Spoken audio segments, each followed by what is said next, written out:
Hello, and welcome to another episode of the Dgmg podcast. I'm your host, Zoe Lulinski, and today, just like every other week, we'll be talking about football. This is the first week, though, where we have not had a regular season game since September. Today, we're just going to be talking about some of the top free agents here as the offseason is going to start here in the next month. And then all new head coach spots are just about filled up. The Saints are the last team to find a coach, and there's a lot of buzz with Kellen Moore, offensive coordinator for the Eagles, who are also in the Super Bowl right now. So we'll also be talking about the Super Bowl, and let's get into it. The first thing I want to talk about is Russell Wilson versus Justin Fields. That's been a whole debate this entire season on the Steelers. I think Russell Wilson overall won that debate, because he did end up starting, ended up taking the Steelers to the playoffs. But if I were to choose this offseason as a general manager of the Steelers or any other team that is looking for a quarterback, obviously, I don't think the Steelers are going to be keeping both of them. I would personally go with Fields. He's the younger option. I think he still has a lot of promise. As a Bears fan, I saw him play for 3 years with the Bears. Obviously, he has some of those inconsistencies that he has to work through, but his running ability, everything, I think he was able to lead that team towards the beginning of the season when Russell Wilson was out. And just Russell Wilson, he's great, and he's proven to be a great quarterback, especially taking the Seahawks to the Super Bowl. But I think as he's getting older, he's not going to be able to carry a team in the same way. And I still think Justin Fields has a chance to do that, to grow and develop, especially with the Steelers having a head coach like Mike Tomlin, who's been so consistent. I think that could be good for him as well. So if I were the Steelers, I'd be going with Fields and going that route, see how he does there. There's a lot of quarterback needy teams as well, as we know. The Titans, Giants, Raiders, Saints, just a couple off the top of my head. Russell Wilson, I think, can definitely go somewhere else as a veteran. We got Kirk Cousins, who is likely to go somewhere else as well after, the Falcons started Michael Penix. And then we also got Sam Darnold. He's another top quarterback. I can see him going to the Raiders with Pete Carroll, and I think he's going to get a solid contract.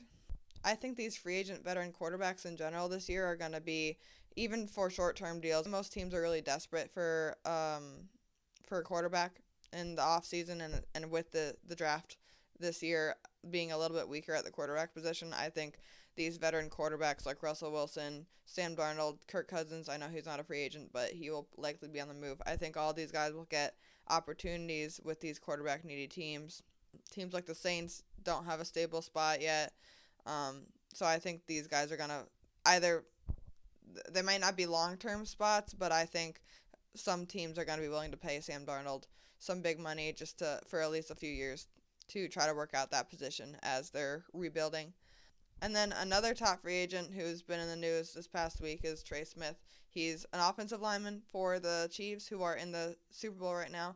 But there's a lot of buzz that he could be moving in the offseason. He's a top offensive lineman in the league. But where it's at right now, I see the Chiefs re-signing him personally. But let's get into head coaches. There's been a lot of head coach news since the last time I recorded. Pete Carroll is now the Raiders head coach.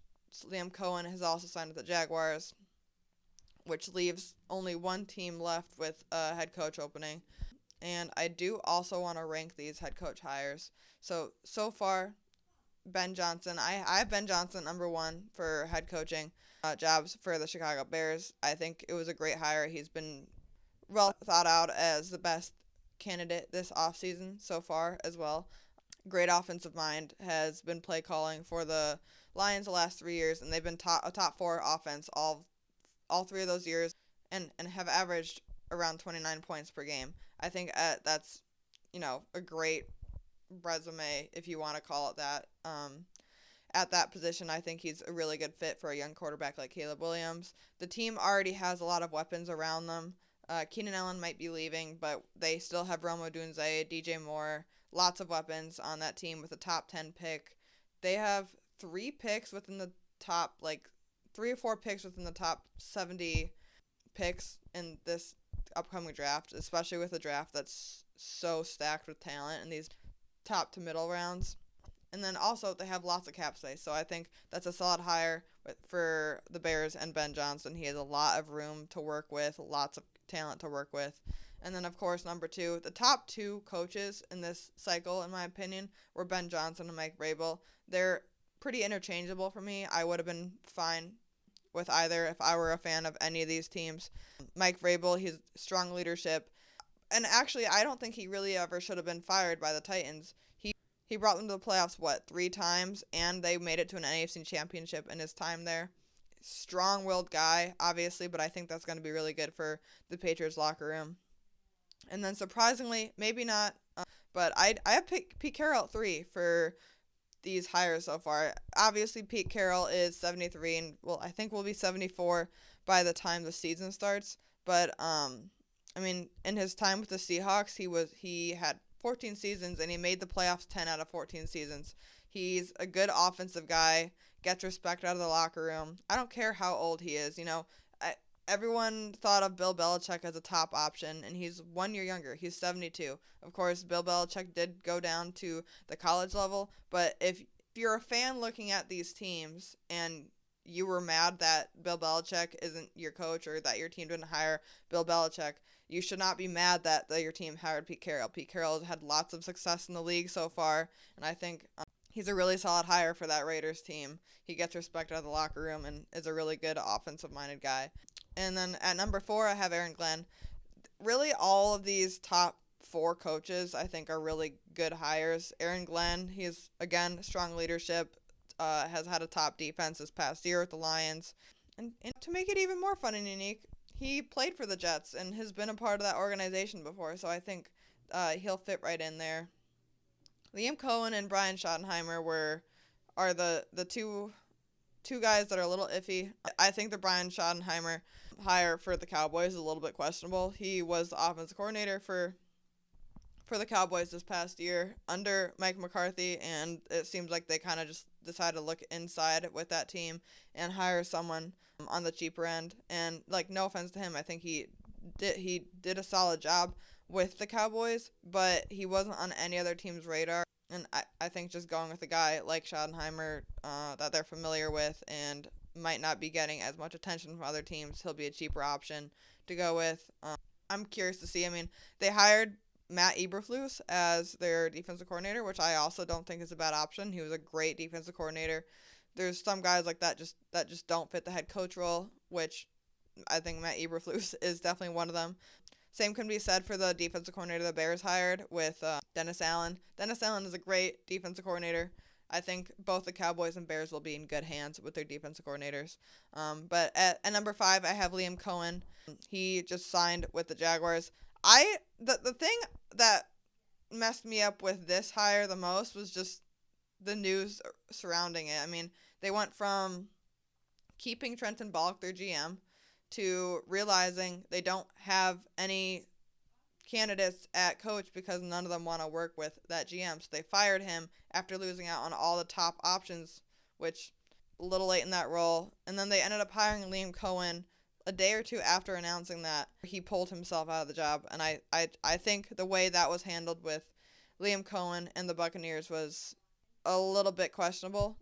And I do find it funny. There was some news that came out that the Bucs are not allowing him to interview or even try to hire anybody off that staff, which I think is, well deserved for how he was treated. I think if that teaches a lesson to any of you guys, it means no matter what happens in your professional career, be respectful to your employers, whether former employers, future employers.